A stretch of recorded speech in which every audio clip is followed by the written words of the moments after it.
కొంత కొంత నాటకీయత అందులో, అంటే ఆ మాటల్లో.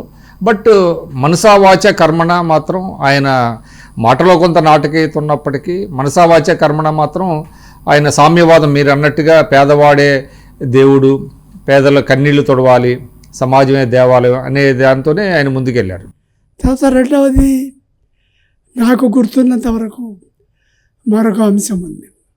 ఆయనకు కొంచెం ప్రథమ కోపి, తొందరగా ఆవేశం వస్తుంది. ఒక 2 సందర్భాల్లో నాకు గుర్తున్న అంశాలు ఉన్నాయి. మహబూబ్ నగర్లో జిల్లా పోలీస్ సూపరింటెండెంట్ డాక్టర్ నాయక్ అని ఉండేవాడు. ఆ ఊళ్ళో సత్యమని ఒక యాంటీ సోషల్ ఎలిమెంట్ ఉండేవాడు. తర్వాత ఆయన ఎమ్మెల్యే అయ్యాడు. ఆయన ఎన్టీఆర్కు చాలా భక్తుడు. ఈ సత్యం, ఎర్ర సత్యం.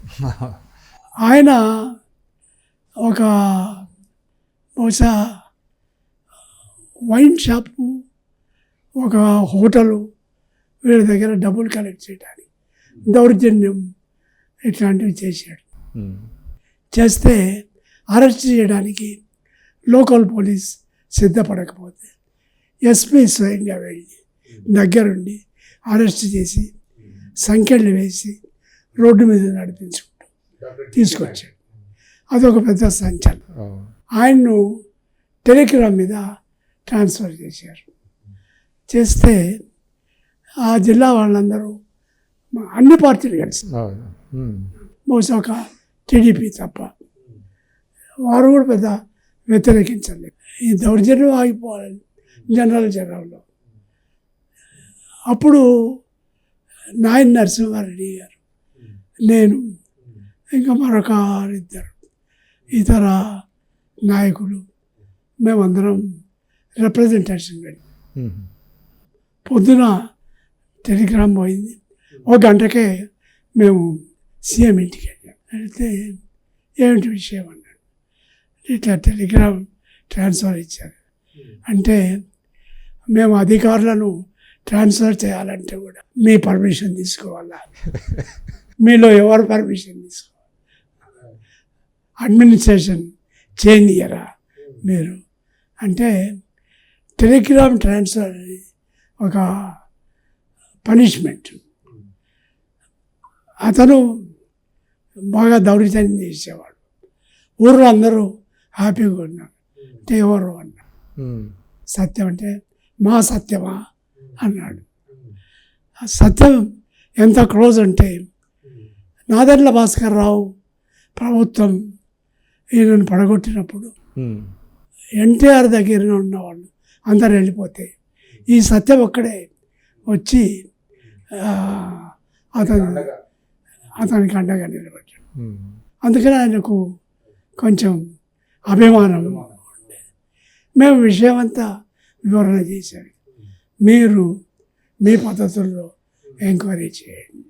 ముందు ఆయన నెగటివ్గానే ఉన్నాడు, కానీ సాయంకాలానికి ట్రాన్స్ఫర్ క్యాన్సల్ చేశాడు. అతన్ని విడుదల చేయమని, ఇట్లాంటి పనులు చేయొద్దని ఏదో చెప్పినట్టు. దాని తర్వాత అతను పాలిటిక్స్కి వచ్చాడు. ఈ రకమైన పద్ధతులు మానేసినట్టున్నాడు. నాకు కూడా తెలుసు. మేము మహబూబ్ నగర్లో పొలిటికల్ అట్మాస్ఫియర్ ఉండేది కాదు. మేము బహిరంగ సభలు పెట్టేవాళ్ళం. నా బహిరంగ సభలకు ఈ సత్యం వచ్చేవాడు. వచ్చి విన్నాను నేను. నాకు అతనితో పరిచయం లేదు. తర్వాత చెప్పారు. అతను వచ్చి కూర్చున్నాడు, మీటింగ్ అయిపోయేదాకా ఉండి వెళ్ళిపోయాడు. మాతో ఎప్పుడు అతనివి తగువ పెట్టుకోలేదు ఈ రకమైనటువంటి. ఇక రెండవ సందర్భం ఏమిటంటే, మేము కొల్లాపురం, నాగర్ కర్నూలు, అచ్చంపేట, అప్పుడు మహబూబ్నగర్ జిల్లాలో విపరీతమైన కరువు ఉండేది. వర్షాభావ ప్రాంతం. కాలువలు లేవు, బోర్లు వేసుకునే అలవాట్లేదు, వేసుకున్నా నీళ్లు పడవు. అది చాలా బాధాకరమైన పరిస్థితి. ఎప్పుడూ ప్రతి 3 ఏళ్లకు 2 ఏళ్ళు కరువు. ఒకసారి చాలా తీవ్రంగా వచ్చింది. చాలా తీవ్రంగా కరువు వస్తే కొంతమంది చనిపోయారు. ఎక్కువ మంది వలసపోతారు. ఊళ్ళో వృద్ధులు మాత్రమే. ఆ వృద్ధులకు మేము అమ్మలి కేంద్రాలు పెట్టాము. ఒక 100 దాకా అమ్మలి కేంద్రాలు పెట్టాము. ఒకసారి అమ్మలి కేంద్రాలు రాగి అమ్మలి మజ్జిగ పోసేవాళ్ళం. సర్ప్రైజింగ్గా మాకు ఎక్స్పెక్టేషన్ దానికంటే ఎక్కువ విరాళాలు వచ్చాయి. విజయవాడ నుంచి చుక్కపల్లి పిచ్చయ్య గారు ముందు ఒక 50 బస్తాలు రాగులు పంపించారు. ఈస్ట్ గోదావరి నుంచి ఒక లారీ లోడ్ ఆఫ్ నూకలు పంపించారు. తర్వాత విశ్వ హిందూ పరిషత్ చైర్మన్ జి పుల్లారెడ్డి గారు, ఆయన కర్నూలు, నేను కర్నూలు స్టూడెంట్.